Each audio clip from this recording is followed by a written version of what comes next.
उपकरण, ज्ञान, औषध, करुणा जैसे महान कार्यों में सराहनीय सहयोगी परिवार श्री सूर्य प्रकाश छावड़ा, कृष्णा, अनुज कुमार छावड़ा, नीरू, मिलिंद छावड़ा, गुंजन, खुशी, काशवी एवं समस्त छावड़ा परिवार जयपुर, श्रीमती पूनम अग्रवाल सपरिवार गुड़गांव, श्रीमती सुलोचना देवी जैन धर्मपत्नी स्वर्गीय श्री जय कुमार जैन तिजारा, श्रीमान सुनील कुमार पाटोदी, संगीता देवी पाटोदी, सन्नी, विवेक पाटोदी, प्रिया पाटोदी, परिणा पाटोदी परिवार कतरास, श्री चंद सेन जैन, श्रीमती लता रानी जैन, श्री मयंक जैन रोहतक, श्री पी के जैन देहरादून, श्री कुणाल जैन, श्रीमती निधि जैन सरधना, श्री महेश कुमार जैन की पुण्य स्मृति पर पुत्र श्री नितिन कुमार जैन जयपुर, श्री सिद्धार्थ जैन रोहतक, श्री लालचंद जी जैन दिल्ली। आहार, औषध, अभय और ज्ञान शास्त्रों में अंकित हैं ये 4 प्रकार के महादान। अगर आप चाहते हैं अपने इस भव का परम कल्याण तो सृष्टि मंगलम समिति श्री महावीर जी से जुड़िए। सृष्टि मंगलम प्रणीता जिन धर्म प्रभाविका वात्सल्य मूर्ति परम पूज्या गणनीयारिका 105 श्री सृष्टि भूषण माता जी के मंगल आशीर्वाद एवं प्रेरणा में संचालित संस्थाएं श्री आदि सृष्टि मंगलम श्री महावीर जी, सृष्टि मंगलम फाउंडेशन श्री सम्मेद शिखर जी, श्री आदिनाथ सृष्टि धर्म प्रभावना समिति दिल्ली, सृष्टि मंगलम सेवा समिति, श्री आदि सृष्टि मंगलम अतिशय क्षेत्र श्री महावीर जी में चतुर्वेद संघ आहार उपकरण आदि की व्यवस्था सुचारू रूप से कई वर्षों से की जा रही है, जिसमें त्यागी वृत्तियों की भोजन व्यवस्था व यात्रियों के ठहरने के लिए वातानुकूलित आवास व्यवस्था भी उपलब्ध है।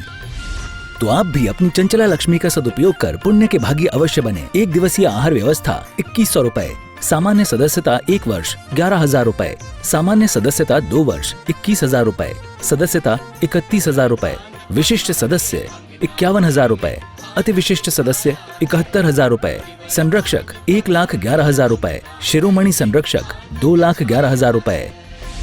दान देने हेतु बैंक खाता विवरण निम्नवत है। खाता नाम श्री आदि Srishti Mangalam Samiti, branch bank of Baroda Shri Mahavir ji, account number 0119010027378, IFSC BARB 0SHRIMA, PAN number AAOAS 6329R।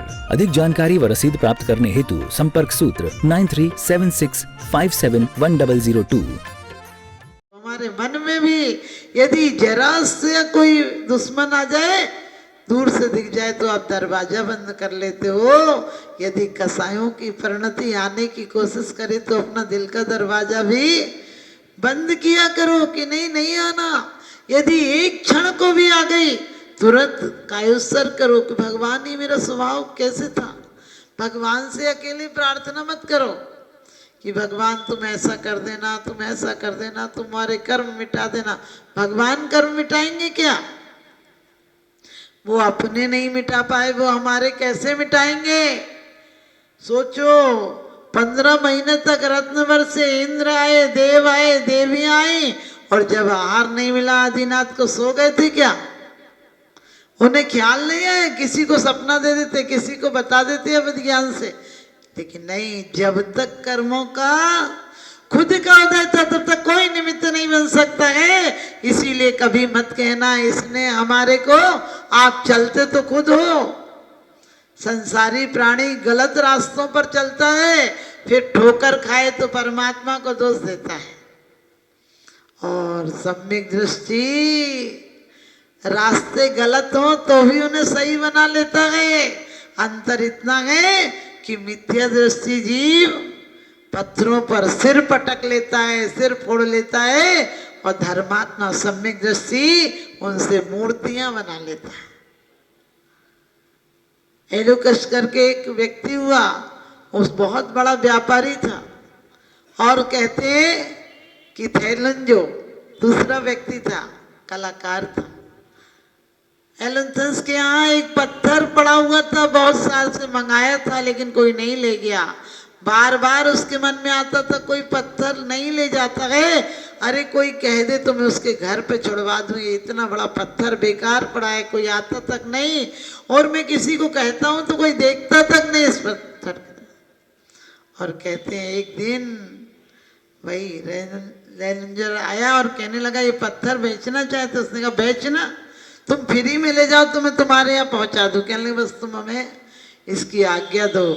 और कहते हैं उसने 2 साल बाद उसको बुलाया और कहा कि तुम ये इतना सुंदर पत्थर कहाँ से लाए, इतनी सुंदर मूर्ति तुमने बनाई। उसने कहा तुम्हारे घर का ही, जो तुम दुकान पे कह रहे थे भिजवा दूंगा, वो पत्थर मैंने उठवा लिया था।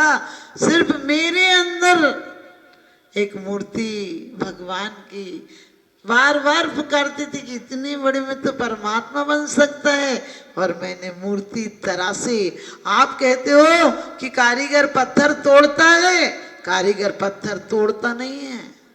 कारीगर पत्थर का अनावश्यक अंग हटाता है तो मूर्ति प्रकट हो जाती है।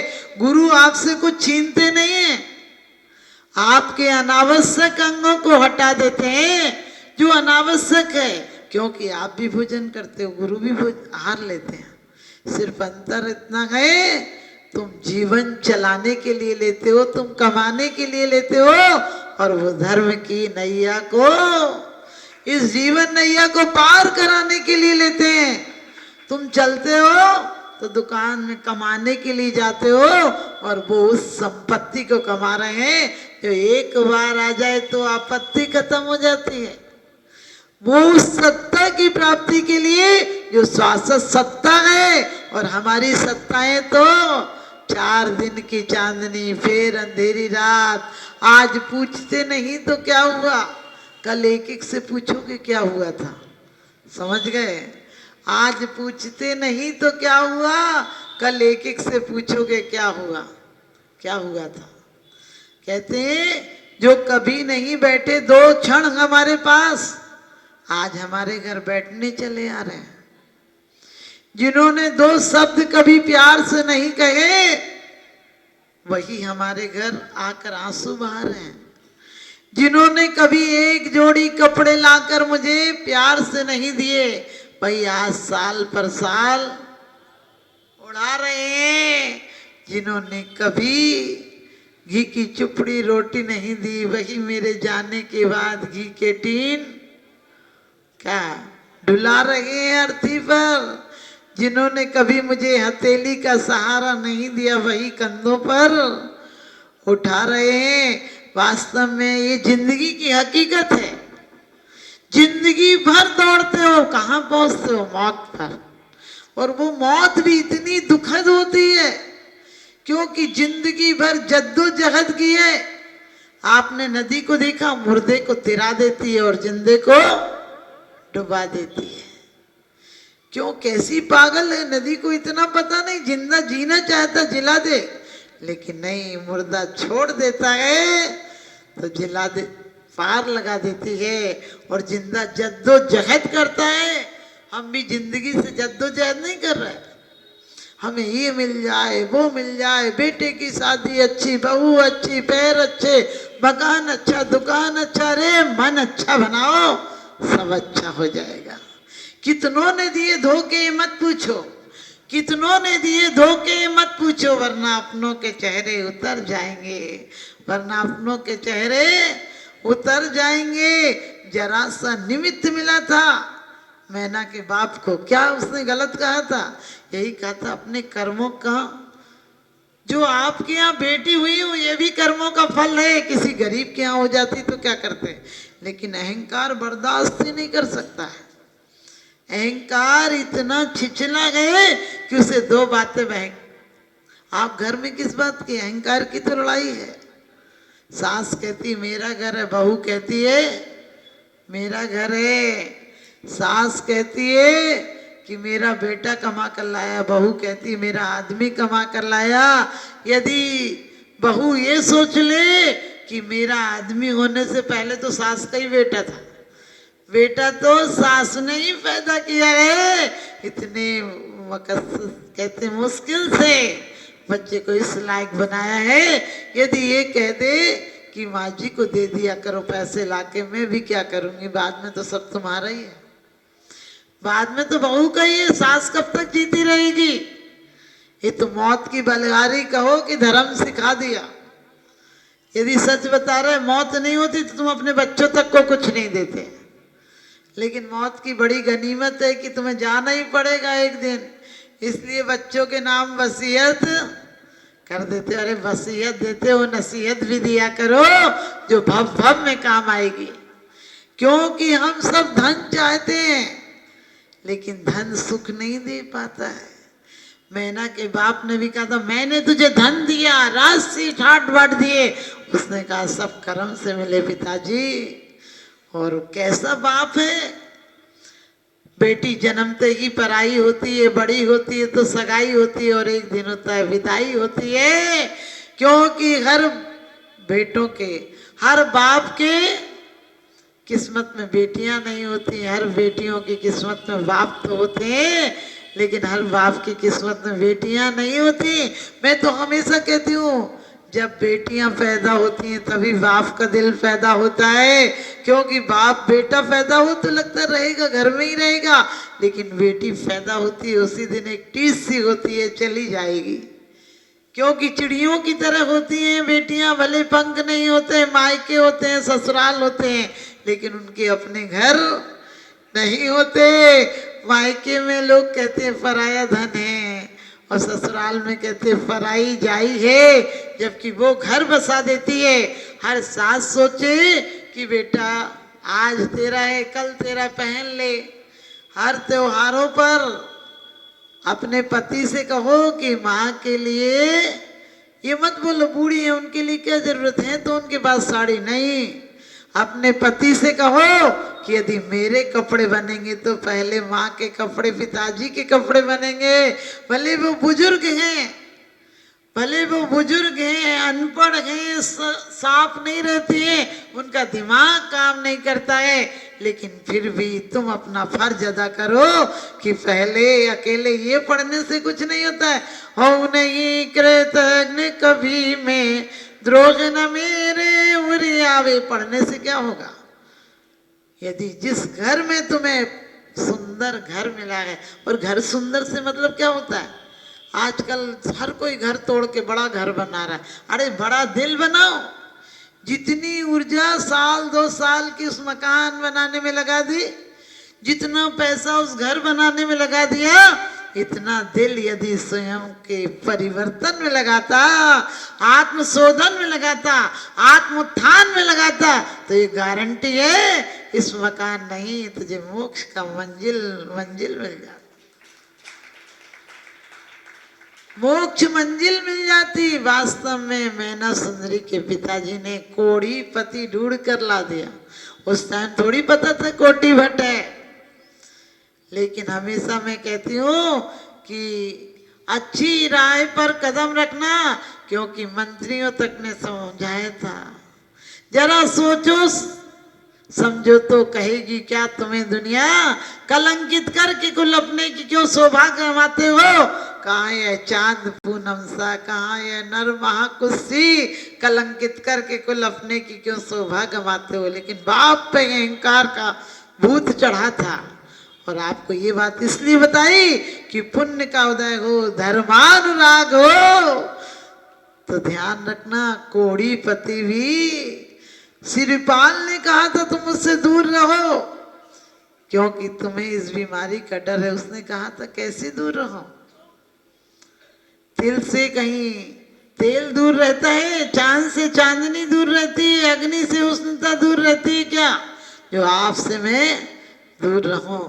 आप ध्यान रखना, आप सबके जीवन में आज अकेले ये कृत्य कारित अनुमोदना और संभ्रम समारंभ आरंभ के अर्घ अकेले नहीं चढ़ाना है, अपने परिणामों को विशुद्ध बनाना है कि आज के बाद कभी भी मन से, वचन से, काय से, कृत से, कार्य से, अनुमोदना से, संभ्रम से, समारंभ से और आरंभ से करना भी पड़े घर के काम, तो एक लक्ष्य बनाओ कि यदि रोटी बना रहे हैं तो भी इस भाव से बना रहे हैं कि ये भोजन सबके भजन में कारण बन जाए।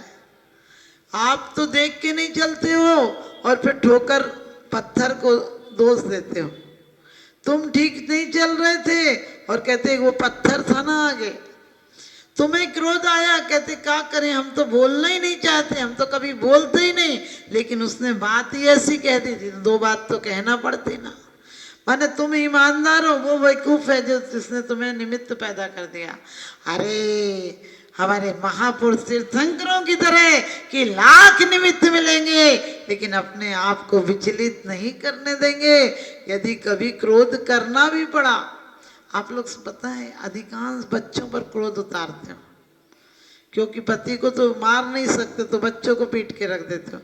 अब बच्चे बेचारे अबोध हैं, उन्हें पता ही नहीं चलता है। माँ रोज तो कपड़े गंदे करके आता था, गले लगा लेती थी, आज इतना ठुकाई कर दी। कभी अकारण मत करना।